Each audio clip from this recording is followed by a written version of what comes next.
Sekarang mulai banyak netizen Indonesia yang membuat konten tentang Menteri Keuangan Purbaya. Mereka kemudian membanding-bandingkannya dengan Kang Deddy Mulyadi, KDM. Muncullah narasi bahwa Kang Deddy Mulyadi kini mulai tenggelam, tergantikan oleh sosok Menteri Keuangan Purbaya. Netizen tampak gembira. Seolah-olah, harapan mereka untuk melihat seseorang yang bisa menyaingi popularitas dan elektabilitas KDM akhirnya terwujud lewat sosok Purbaya. Mereka merasa Purbaya lebih cerdas, lebih berani, dan lebih prorakyat dibanding KDM. Padahal, tanpa mereka sadari, fenomena ini sebenarnya bagian dari strategi politik Prabowo Subianto, dan strategi itu berhasil. Korbannya, tanda kutip, ya netizen itu sendiri.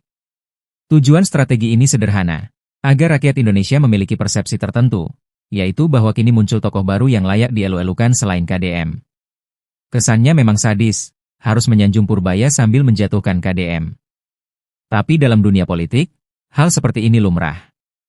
Tidak perlu dianggap kejam, ini hanya bagian dari permainan strategi. Nah, kenapa saya katakan ini sebagai keberhasilan strategi politik Prabowo? Yuk, kita bahas pelan-pelan. Ada sebuah buku menarik dari Iran, terdiri atas 3 jilid. Buku itu disusun setelah Iran berhasil melepaskan diri dari cengkeraman Paman Samsul, sebutan simbolik untuk kekuatan Mamarika. Dulu, pada masa Reza Pahlavi, Iran hanyalah negara boneka Mamarika.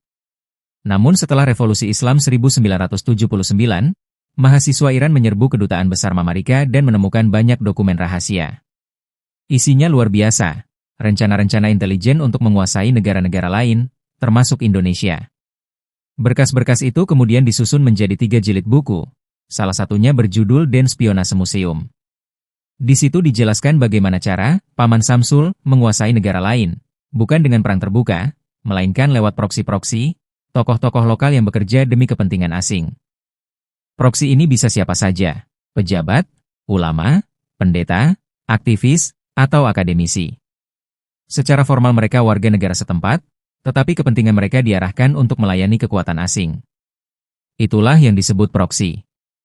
Sekarang, kalau kita tarik ke konteks Indonesia dan strategi Prabowo, konsepnya mirip.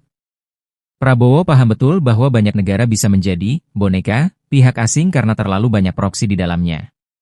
Karena itu, dia menciptakan strategi untuk mengimbangi pengaruh proksi-proksi tersebut dengan cara membentuk figur-figur alternatif yang dekat dengan rakyat. Salah satu figur itu adalah Purbaya. Purbaya sebenarnya orangnya Prabowo. Sebelumnya, dia dikenal dekat dengan Luhut dan Jokowi, tetapi kini menjadi bagian dari orbit politik Prabowo. Ia diciptakan untuk memainkan peran tertentu, menjadi sosok yang tampak prorakyat, berani, dan vokal, bahkan seolah menentang kebijakan elit. Padahal, semua itu bagian dari desain besar. Contohnya, pernyataan Purbaya tentang memecat pejabat bea cukai yang nongkrong di Starbucks dengan seragam dinas. Ucapannya keras, tegas, dan seakan melawan sistem. Ia juga pernah mengkritik proyek pemerintah seperti kereta cepat atau program APBN, membuat publik merasa dia berani melawan arus. Tapi, jika tindakan itu dianggap melawan presiden, kenapa Prabowo membiarkannya? Karena semua itu justru bagian dari rencana. Purbaya dibentuk untuk menjadi pahlawan baru di mata rakyat, agar dukungan publik tidak salah arah dan jatuh ke tangan proksi-proksi asing. Jadi, kalau sekarang publik terlihat terbelah antara pendukung KDM dan pendukung Purbaya, sebenarnya mereka sedang bermain di dalam strategi besar Prabowo.